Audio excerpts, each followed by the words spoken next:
आज हम बात कर रहे हैं पंच महापुरुष योग के बारे में। तो पंच महापुरुष योग जो है वो एक्चुअली स्ट्रिक्टली स्पीकिंग जैसे डेफिनेशन योग की होती है कि कोई भी 2 या 3 ग्रहों की योग से बनता है, कॉम्बिनेशन से जो बनती है, एक सिचुएशन अराइज होती है उसको योग बोलते हैं। लेकिन पंच महापुरुष योग जो है वो 5 ग्रहों की इंडिविजुअल इफेक्ट से जो योग बनते हैं रिस्पेक्टिवली, उनको हम पंच महापुरुष योग बोलते हैं, जो 5 तरीके के होते हैं। इसमें चंद्रमा और सूर्य जो है वो इन्वॉल्व नहीं होते हैं, वो ल्यूमिनरीज हैं। और राहु और केतु जो हैं वो भी इन्वॉल्व नहीं होते हैं। राहु और केतु जो हैं वो किसी भी योग में इन्वॉल्व नहीं होते हैं other than the typical Rahu Ketu axis जो है, उसके अलावा राहु केतु का इन्वॉल्वमेंट जो है वो नहीं होता है किसी भी योग में। लेकिन पंच महापुरुष योग जो है वो बनता है इंडिविजुअली, या मंगल ग्रह के प्रभाव से, या बुध या गुरु या शुक्र या शनि के प्रभाव से। तो आज हम इसके बारे में थोड़ी थोड़ी हर कैटेगरी के डिस्क्रिप्शन के बारे में बात करेंगे। लेकिन इससे पहले अगर आपने अभी तक मेरे चैनल को सब्सक्राइब नहीं किया है तो प्लीज़ इसे सब्सक्राइब करें। और अगर आपका कोई भी फीडबैक है, आपका कोई पर्टिकुलर इंटरेस्ट का टॉपिक है जिसके बारे में आप इन्फॉर्मेशन चाहेंगे, या कोई भी क्वेरीज हैं, तो आप वो कमेंट सेक्शन में छोड़ सकते हैं। और अगर आपको वीडियो पसंद आए तो प्लीज़ इसे लाइक करें और शेयर करें। तो आगे बढ़ते हैं। तो जैसे मैंने कहा कि 5 प्लैनेट्स के इंडिविजुअल प्रभाव की वजह से पंच महापुरुष योग जो है वो बनता है। तो सबसे पहले हम बात करते हैं मंगल के बारे में।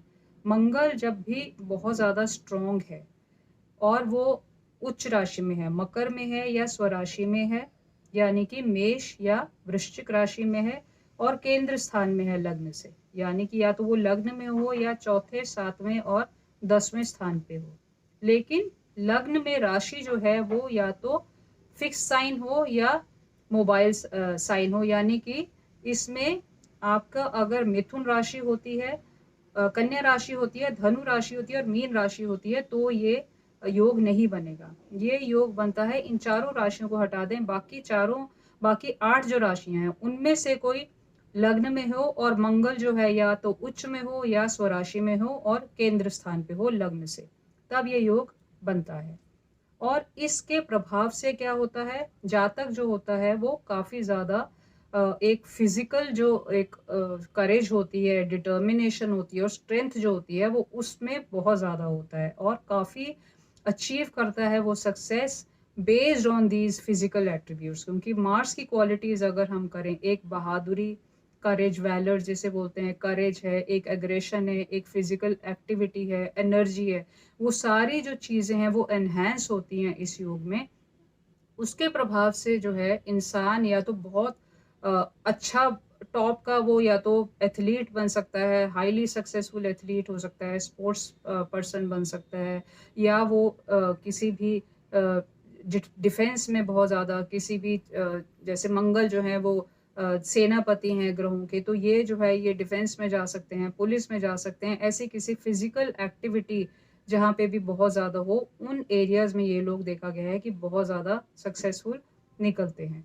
इसके लिए एक और कंडीशन है इन योगों के मटेरियलाइज होने के लिए कि जो प्लैनेट्स हैं, जो इन्वॉल्व कंसर्न्ड प्लैनेट्स हैं, जैसे मंगल, बुध, गुरु, शुक्र या शनि, इनकी स्ट्रेंथ जो है वो अच्छी होनी चाहिए, इनकी डिग्निटी जो है वो अच्छी होनी चाहिए। अब जैसे हम बात करें अगर किसी भी प्लैनेट में अगर हम स्ट्रेंथ की बात करते हैं, अगर वो बाल अवस्था है या वृद्धावस्था है, तो वो उसका इफेक्ट जो है वो जितना होना चाहिए वो नहीं होता है। सिमिलरली अगर हम किसी, चाहे वो मेलेफिक हो चाहे बेनिफिक हो, अगर हम किसी मेलेफिक से डरते हैं, अगर हम किसी भी, वो डेबिलिटेटेड है और अगर वो बाल अवस्था में है, कोई भी ग्रह जो है, जो मेलेफिक जो है, नेचुरल मेलेफिक जो है, मान लीजिए मंगल है या शनि है, अगर वो उनकी डिग्री ही लो है, वो बाल अवस्था में है, ऑड राशि में, जैसे मान लीजिए कि मेष राशि में मान लीजिए शनि जो है वो किसी भी एग्जॉल्टेड नहीं है या अपने मित्र राशि में नहीं है,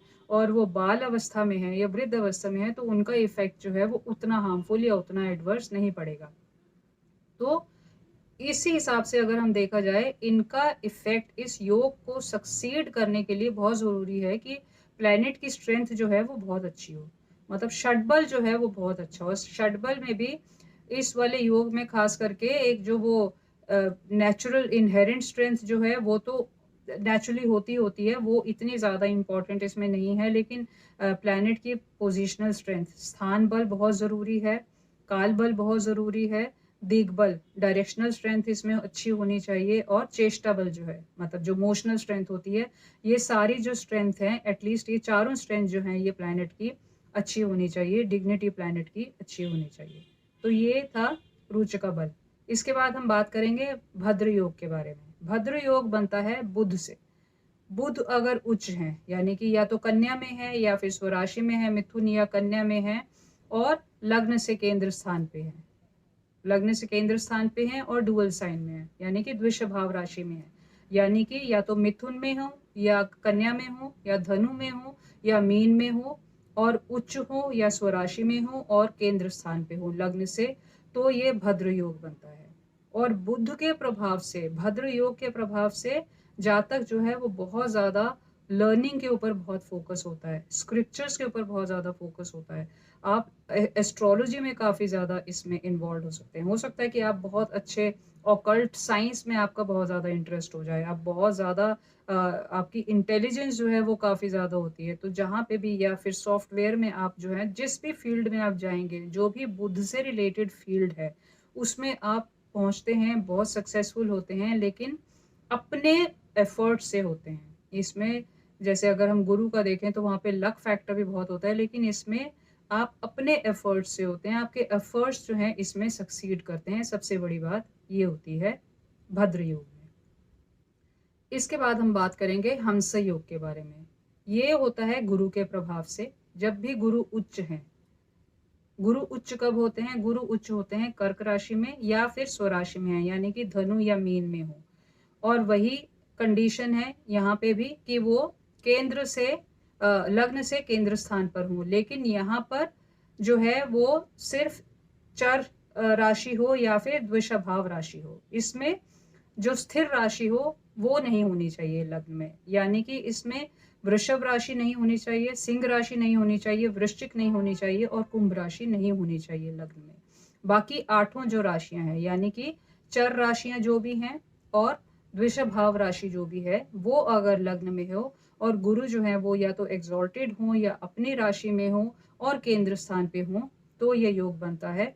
और इसके प्रभाव से, गुरु के प्रभाव से क्या होता है कि इंसान का फिलॉसफी पे, स्क्रिप्चर्स पे, रिलीजन में या टीचिंग में, विजडम वाली चीज़ों पे, जब जो भी सारे गुण हैं गुरु से एसोसिएटेड, उन पे बहुत ज़्यादा ध्यान होगा।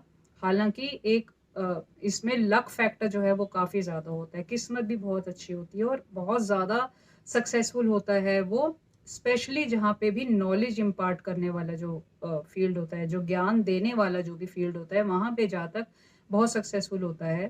थोड़ा बहुत ये है कि इसमें कई बार देखा जाता है कि एक बहुत ज़्यादा सेक्सुअल अर्ज जो है वो बहुत ज़्यादा एनहेंस्ड होती है जातक की इस योग के प्रभाव से।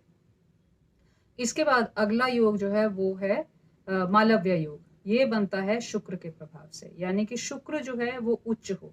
शुक्र उच्च होते हैं मीन में और स्वराशि है वृषभ और तुला।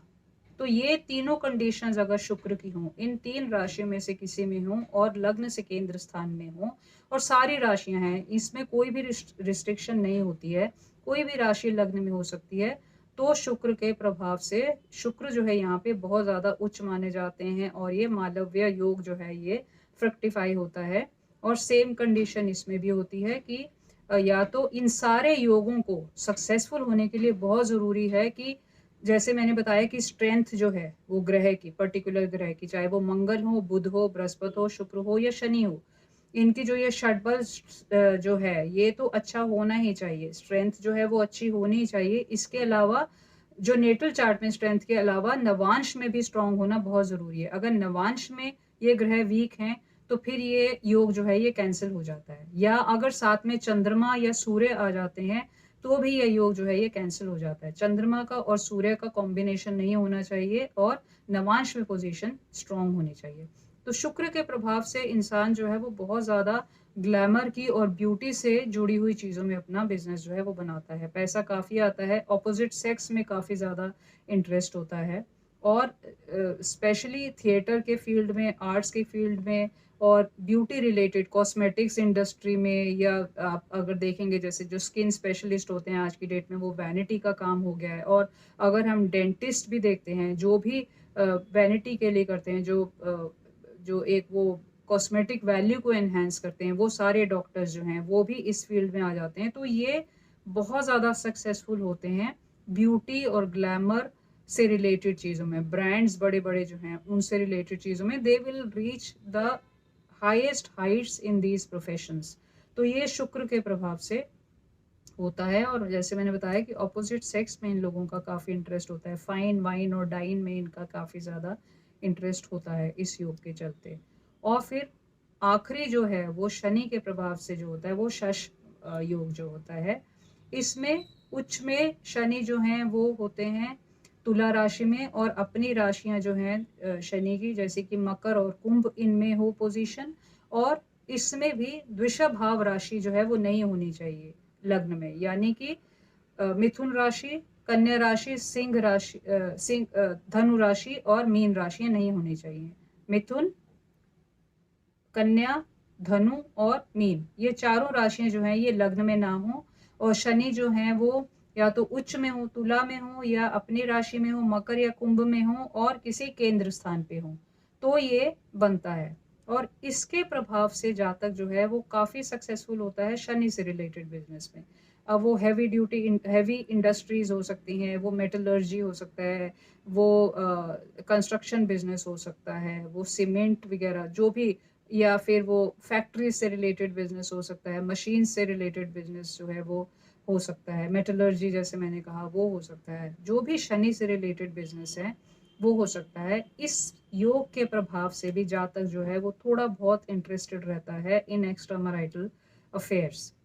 तो ये था पंच महापुरुष योग के जो पांचों ग्रहों के प्रभाव से जो अलग अलग योग बनते हैं उनका छोटा छोटा डिस्क्रिप्शन। लेकिन जैसे मैंने बताया कि बहुत ज़रूरी है कि इसके लिए एक तो बर्थ चार्ट में जो ग्रह की स्ट्रेंथ है वो तो अच्छी होनी चाहिए, षटबल जो है वो अच्छा होना चाहिए, लेकिन नवांश में खास करके होना बहुत ज़रूरी है। और भी हम वर्ग चार्ट दे सकते हैं, लेकिन नवांश में सबसे ज़्यादा ज़रूरी होता है उसी ग्रह की पोजीशन जो है वो अच्छी होना। साथ में चंद्रमा और मून का एस्पेक्ट जो है वो नहीं होना चाहिए, या चंद्रमा और मून की जो कॉम्बिनेशन जो है, कंजंक्शन जो है वो इनके साथ नहीं होना चाहिए, तभी ये जो है योग जो है ये सक्सेसफुल होते हैं। और मंगल या बुध या बृहस्पति या फिर शुक्र या शनि के जो हमें जो इफेक्ट्स मिलते हैं इन योगों के, जो ऑप्टिमम जो एक फ्रूट मिलता है उस योग का, वो हमें तभी मिलेगा।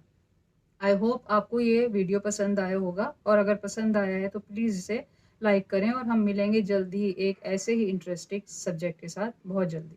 Thank you.